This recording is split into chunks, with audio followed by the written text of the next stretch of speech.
Chapter 29, the 1980s through 1992, Presidents Reagan and George H.W. Bush.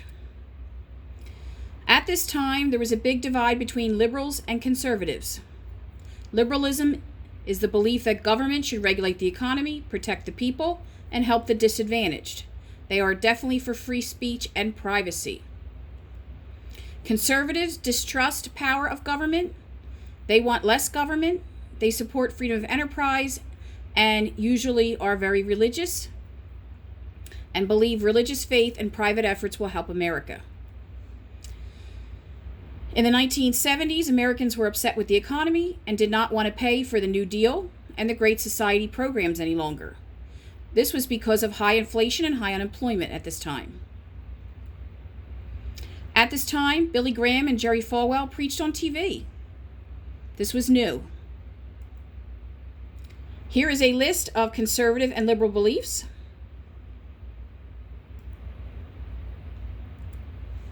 Ronald Reagan became our 40th president. Before becoming president, he was a sports broadcaster, a Hollywood actor, a host of the General Electric Theater TV show, and governor of California. His ideas were called supply-side economics or Reaganomics, where businesses would get tax breaks, and then that would translate to helping the workers. That doesn't always happen, though. And sometimes the businesses take the money and don't help the workers. The economy was suffering at this time from stagflation, which is high unemployment and high inflation. During Reagan's time in office, to avoid a budget deficit, Reagan cut social programs like welfare, school lunches, Medicare, unemployment benefits, student loans, and low-income housing. He pushed for stronger environmental protection and deregulation of oil and gasoline and cable TV companies. He wins re-election to president in 1984. He nominated the first woman to the Supreme Court, Sandra Day O'Connor. The Supreme Court is the highest court in our land. During this time, African Americans that were popular were Oprah Winfrey for her TV show.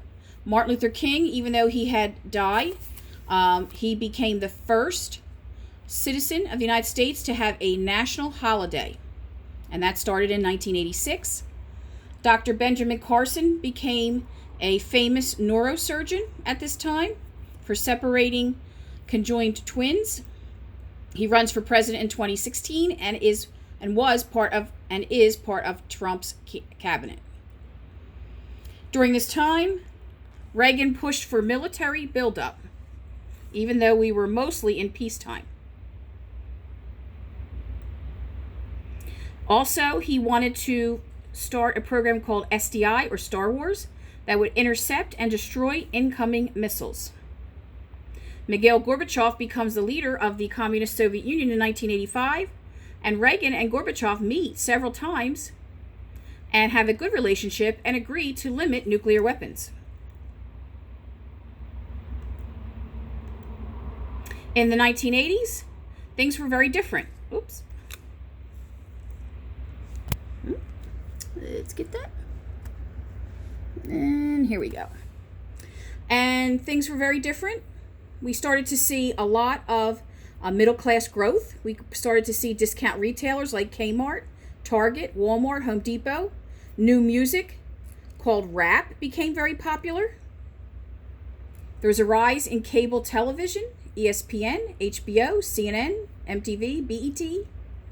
CD players, VHS players, and video games became popular for the first time ever. There was a lot of social activism, people wanting to make change. MAD was Mothers Against Drunk Driving.